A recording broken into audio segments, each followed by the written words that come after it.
இந்த தடவை நாமல் ராஜபக்சனுடைய உரை நிகழ்ச்சி எங்களுக்கு வேண்டும் என்று ஒரு மெயில் கூட வந்தில்லை.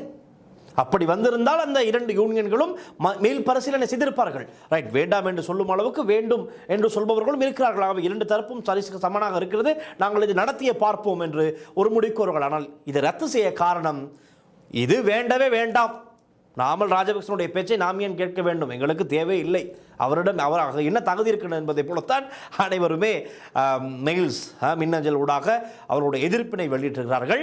இந்த முறை எதிர்ப்பு மின்னஞ்சல் மூலமாக சென்றதால் யாரும் வேண்டும் என்ற ஆதரவாக இல்லாததால் இந்த இரண்டு உரை நிகழ்வுகளும் ரத்து செய்யப்படுகின்றது. இதுதான் நடந்தது. ரைட், இதன் காரணமாகத்தான் அவர் பேசவிருந்த நிகழ்ச்சிகள் இல்லாமல் சென்று இப்பொழுது லண்டனை சுற்றி பார்த்து கொண்டிருக்கிறார்கள் தன்னுடைய மனைவி மற்றும் அவருடைய கட்சிக்காரர்களோடு. அதே போல குறிப்பாக கூறியாக வேண்டும், இப்போ இவர்களுக்கு பார்க்கலாம், இப்போ நாமல் ராஜபக்ச, மஹிந்த ராஜபக்ச, கோட்டாபே ராஜபக்ச, வெசில் ராஜபக்சவுக்கு இந்த எதிர்ப்பு நாமல் ராஜபக்சவுக்கு ஏனென்றால் அவரும் ராஜபக்ச குடும்பத்தைச் சேர்ந்தவர். ரைட், உண்மையாகவே இவர்கள் ஏற்றுக்கொள்ள வேண்டும். இப்பொழுது நிறைய சிங்கள பேசும் மக்களுக்கு தெரிந்திருக்கின்றது எப்படி என்றால், ராஜபக்சக்கள் நாட்டை பாதாளத்திற்குள் தள்ளின போல பல அநியாயங்களுக்கு சொந்தக்காரர்கள், வழக்குகள் தொடர்ந்த வண்ணம் தான் இருக்கின்றது. அப்படி இருக்கிற நிலையில் இவர்களுக்கு எதிர்ப்பு எவ்வளவு கிளம்பி இருக்கிறது என்றால், இன்று சிங்கள சமூகமும் இவர்களை எதிர்க்க ஆயத்தமாக. அதற்கு நல்ல உதாரணம் தான் அறகலைய போராட்டம். பெரும்பான்மை இனத்தைச் சேர்ந்த பெரும்பாலானவர்கள் தான் அந்த அறகலைய போராட்டத்திலே கலந்து கொண்டு ராஜபக்சர்களுக்கு எதிராக போர்க்குடி தூக்கினார்கள்.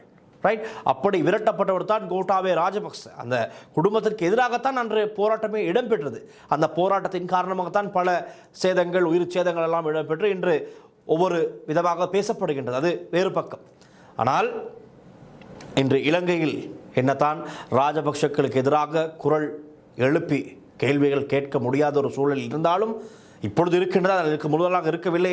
யார் கேட்டாலும் அவர்கள் அச்சுறுத்தலுக்கு உள்ளாவார்கள், காணாமலாக்கப்படுவார்கள், கொலை செய்யப்படுவார்கள். அப்படி ஒரு சூழ்நிலை தான் இருந்தது. ஆனால் இன்று அனைவரும் எதிர்த்து கேள்வி கேட்கின்றார்கள். அதற்கான சூழல் இலங்கையில் உருவாகி இருக்கிறது. அப்படி இருக்கும் நிலையில் இன்று புலம்பெயர்ந்த தமிழர்கள், இலங்கை தமிழர்கள் யாராக இருந்தாலும் தெரியும், ராஜபக்சக்கள் என்றால் எதிரிகள் தான் காரணம், இவர்கள் செய்த அநியாயங்கள் அப்படி. சரத் பொன்சேகா அன்றைய ஊடக சந்திப்பில் அவர் வெளிப்படையாக சொல்கிறார்.